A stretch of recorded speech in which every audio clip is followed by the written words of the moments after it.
So hello everyone, so I am not kidding. I seriously do have 99% of the value you need to get the payment from YouTube. So the way that it works is you need to have a certain amount of money earned on your account to get it paid out for you. So you can see here, I seriously do have 1% left. So why Sweden's currency? Well, I used to have my assets account way back in college where I wrote about cosplay and gaming. Let's talk about some cosplay gear for 700 Swedish kronor. So this here is what I bought, a pink boa. And how much this could I buy then for 700 kronor? Is about $100, roughly or so right there. How much could I buy for $100? It's like 3.5 actually. It's not super expensive. I actually only bought one of them, so I had the right armor at cosplaying. And I was thinking of buying more of them actually during that time and had like a lot of them to really get that Doflamingo feel to it. But it cost like freaking, it is $20. I was like, oh no, one is enough, right? So yeah, so that's about that in that. But what more could you really buy with 700 Swedish kronor? You can buy a lot of stuff actually. So for example, how many Redbulls could you buy? I was like, man, a Red Bull is like $10 or so here, so about $1, yeah. How many could you buy right now? What would be the effect of that, not getting this money? So here it costs about 10 kronor per Red Bull, so I could buy 70 Red Bulls with this money, and I can drink them all in one day, and I think if I drink them all in one day, I probably get like 3 to maybe 4 pet ukuleleles, something like that. I was thinking, what more can I buy for 700 Swedish crowns there? It's a lot of stuff you can buy that actually lasts for a long time, really misspec. So there's a toothbrush that usually does Red Bull, use toothbrush, and a toothbrush here costs about $2 or so dollars. So I mentioned the $2 because that is kind of what YouTube was claiming they would get per year, right, for the channel. It's a small YouTube, but I actually get a lot more. So basically they owe me like $100 or 700 Swedish crowns. That's about 50 toothbrushes, which means I can have pretty much of a lifetime of toothbrushes with this money. It's really good for thinking. Like I can actually pretty much get a lifetime of a lot of stuff for this money. So $700 or 700 crowns. I can pretty much get a lifetime that YouTube owes me of shampoo bottles, even with a Star Wars motive on it. It's actually quite expensive shampoo. Okay, so a little more math having now with shampoo, right? But basically it's like 700 crowns. That is about 28 shampoos here. And you use a shampoo bottle about 10 times or so, I use it at least. So that's 280 times I can use one bottle, right? And then you just how often do I shower? And I shower about once every second month or so. So that's 6 times per year, right? So that gives me a 280 divided by 6, which is a roughly 47. So YouTube owes me 47 years of shampoo, right? 47 years. Let's this in your mind. So again, a lifetime something that YouTube owes. That kind of covers what you can buy when it comes to like this boring bathroom stuff, other simple merchandise stuff. But that being said though, you can really buy a lot of them simple and easy lifetime shampoo. They really only cost $700, right? I mean, it lasts for years. But that being said, now I want to talk about something more price, something harder to evaluate. What can you get? How many do you get, right? So here is my Genji Dragon Blade on Overwatch. It's an actual blade. You can draw it out here. It's green. It looks awesome, right? To get it out. Hard to kind of sit down here. But yeah. So how many of these can you get though? Well, 0. First of all, this is a family heirloom with my brother as Christmas gift. But that being said, it's a family heirloom, right? So it almost has no price. He's a really good Hanzo too, so it makes perfect sense. He's used to be a Hanzo main, and I'm a Genji main, so it makes perfect sense to get a blade, right? And how many of this can I get then? Well, the problem is due to the family heirloom. The problem is that he very likely paid in gold. Yeah, I don't know how much he got, but I'm willing to spend a lot of like battling that gold or something to be able to buy this fine blade, right? So I was thinking instead, reading those things, how much gold? How literally much gold the YouTube owes me? And it actually turns out it's really easy to calculate. So the cost then for gold per gram or per kilogram, and I don't know ounces, so sorry, I'm European, okay guys? It's actually really simple though, luckily for me. So 1 gram of gold is 345.46 kronor today, which is roughly half what they owe me, right? So YouTube actually, this is actually true though, so it's literally what they owe me. They owe me 2 grams of gold. Yeah, YouTube owes me 2 grams of gold, and I would actually rather get the payment I feel in grams of gold than anything else, because gold is still gold, right? So YouTube, where is my 2 grams of gold? So I'm not joking at all. They seriously do owe me 2 grams of gold, because 345 crowns, that's 1 gram of gold today, literally.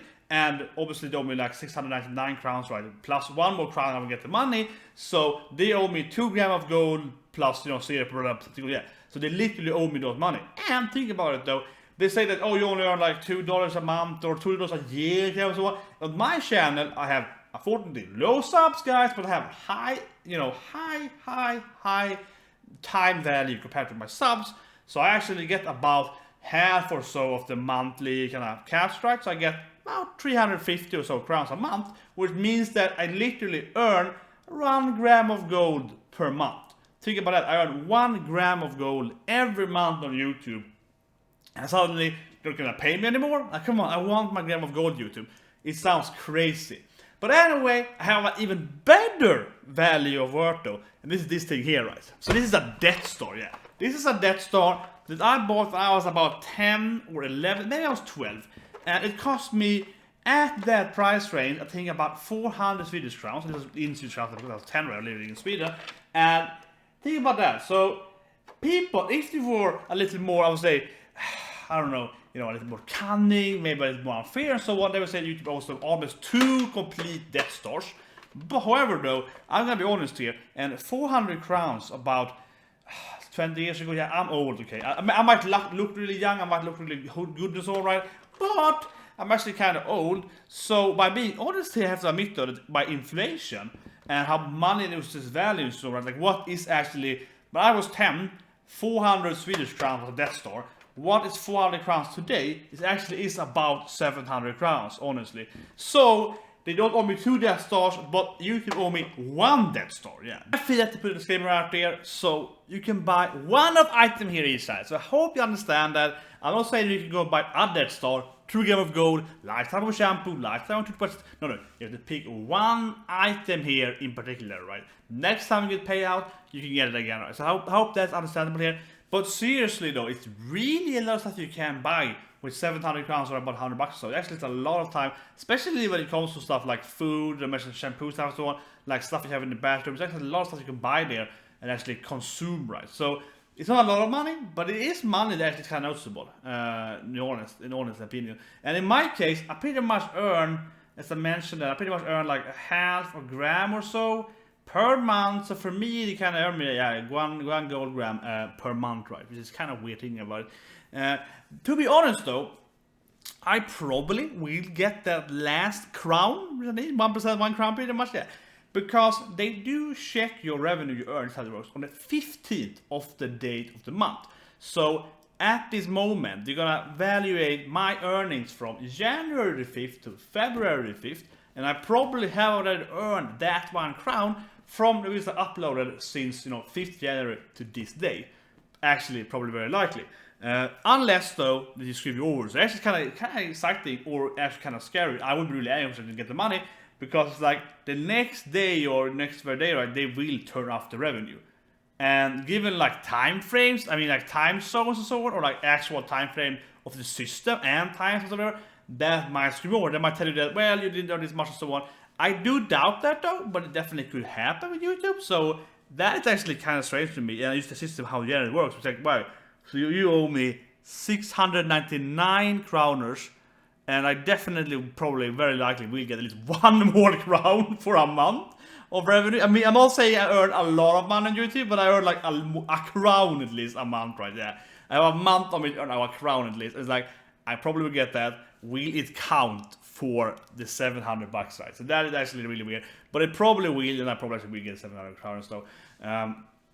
But it was a fun making video, but let me say some other words about system though. As an engineer, while I work mostly interested in games and whatever, but I do have some understandings of stuff at least. I hope I do. And I don't get the hours versus subscription, to be honest.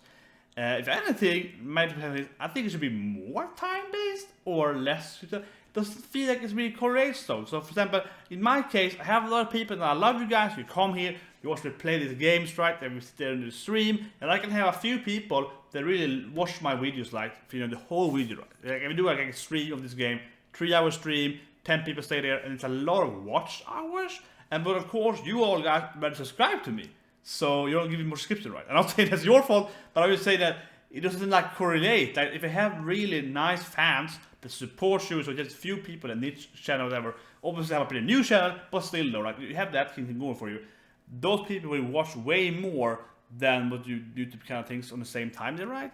So it feels really weird. I think it's very dependent on what kind of genre your videos are in.